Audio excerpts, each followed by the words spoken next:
Hi, welcome to my YouTube channel. My name is Brittany and I'm a Houston fine artist. I thought it would be fun to show steps of how I prepare for my pop-up shops.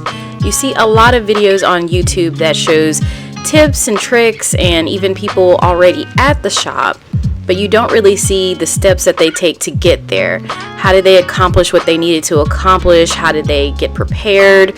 What should you do, especially if you're an artist? So I thought I would bridge the gap and show a video on how I prepare so it may help you. So we're going to start with our products. Everything is already made and we have everything out. I'm going to also have my coffee. This is my favorite. This is going to be a charcoal latte. If you haven't tried it, you should go ahead and try one. So everything is done. All of our products are created. So what I'm going to do in this video is I'm going to start with my signature on my products. So you always want to have everything signed, completed, especially when it gets to the point of sale, because if it's not, you really don't want to look unprofessional. Not only that, it's really great for collectors for their collection if they have a lot of your products within their household. So we're finished doing our signatures, so next we're going to go ahead and get everything packaged up. These are the silo bags that I use as of right now. I do plan on moving to some more sustainable ones, but these are the ones I have. You can purchase these on Amazon, I believe, if you're looking to buy the same ones. So after everything is put into the silo bags, I like to add the price. It just makes a lot of things easier. When people are looking at your products, they don't have to ask you the pricing of each one, and more importantly, you don't have to remember the pricing of each one, because remember, we're trying to look as professional as we can be, and so knowing those prices and having them already there, that does a lot to help and just continue with the sales flow. You won't have to stop and look or pull anything up. You'll just have everything completed where the customer will be able to make their decision and make their purchase from you. One thing I did forget within this video is to add my business card within the bag. I did, however, go back and add each one to it. So I would highly recommend you adding your point of contact information where customers can, of course, go to your website or buy more items from you after the sale. Because yes, we did make the initial sale, but the point is to have them return and buy a lot more merchandise from us. And the best way they can do that is if they know where to get it from. Now that I completed the magnets, I'm going to move on with prints. These stickers were purchased from Target. I believe they are still available if you would like to use these. They're excellent stickers because the color is very in your face, so clients will see it right away. And it doesn't leave a weird film residue on your products once it is removed. So that's something else to keep in mind when it comes to clients. How will the product be in the end after they purchase it? And just making things easier for them as well too. I always like to think of how I like my products personally when I go to purchase something. Will the stick tack bother me if I were to have something like that and remove the sticker? 9 times out of 10, that's a yes. So these would be great stickers if you can actually still get these. They're perfect for products and putting pricing on.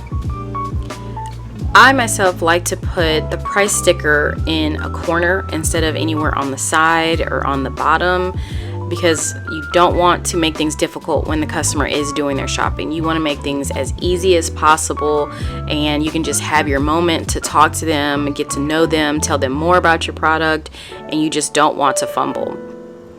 After I completed adding the prices, what I do next is add them into these cushion sleeves. These did come with each of the frames that I purchased. If you don't have these when you do go to purchase your frames, it's okay.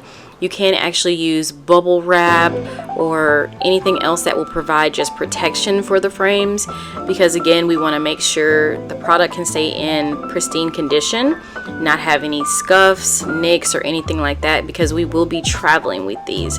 We will be putting them in our trunks or putting them in the cars, so we want to make sure that our products can stay okay while they do travel. After I finish the pricing, I'm going to go through all of my other artworks and make sure I have my certificate of authenticity cards on the back of the frames. Certificates of authenticity are great because they prove that your work is genuine when a customer goes to purchase it. And not only that, it is great for a work of provenance. So let's say hypothetically we become famous in the future, and of course we are dead by that time. People will be able to track it down to prove that it's authentic if the person that purchased it in their family, they have that card. They'll be able to, of course, authenticate your signature when it comes to, let's say, a museum or historians or anything like that, because they are going to think they know everything about you at that time. So they'll be able to prove that it is a genuine work of art from, I'm not sure, Brittany Ellis, let's just say. We'll just use my name. My certificate of authenticity cards I did make myself through InDesign. Do comment below if you would like to have this template and just make things a lot easier for you. On these cards I do have the medium that I use for it, the sizing of the artwork itself, of course the title, and then a portion where I can do my own signature. I do have my logo in the left top corner, but I can remove that and just have the template available if you guys would need that. You can just put that into maybe your Photoshop or your InDesign and put your own logo. It will make things a lot easier, but I do want to know if that is something you would be interested in. I have a lot of templates and it might make things a lot easier. Just let me know your thoughts and ideas. Put that down below and I can go ahead and offer that to you guys. One thing that I do encounter when I do fill these out is I forget the titles of a lot of my artworks because I produce a lot and it's just hard for me to remember every single title. I do luckily have it on my website, but if you don't have a website, make sure you do keep a list or keep a post-it on the back of each artwork where you won't forget what the title is if you don't have it documented somewhere else. It'll just make things a lot easier for you and a lot smoother transaction when you are going ahead and putting your pieces together. So I'm going to take out again those silo bags because I want to make sure that it is going to be protected on the back of each of these frames.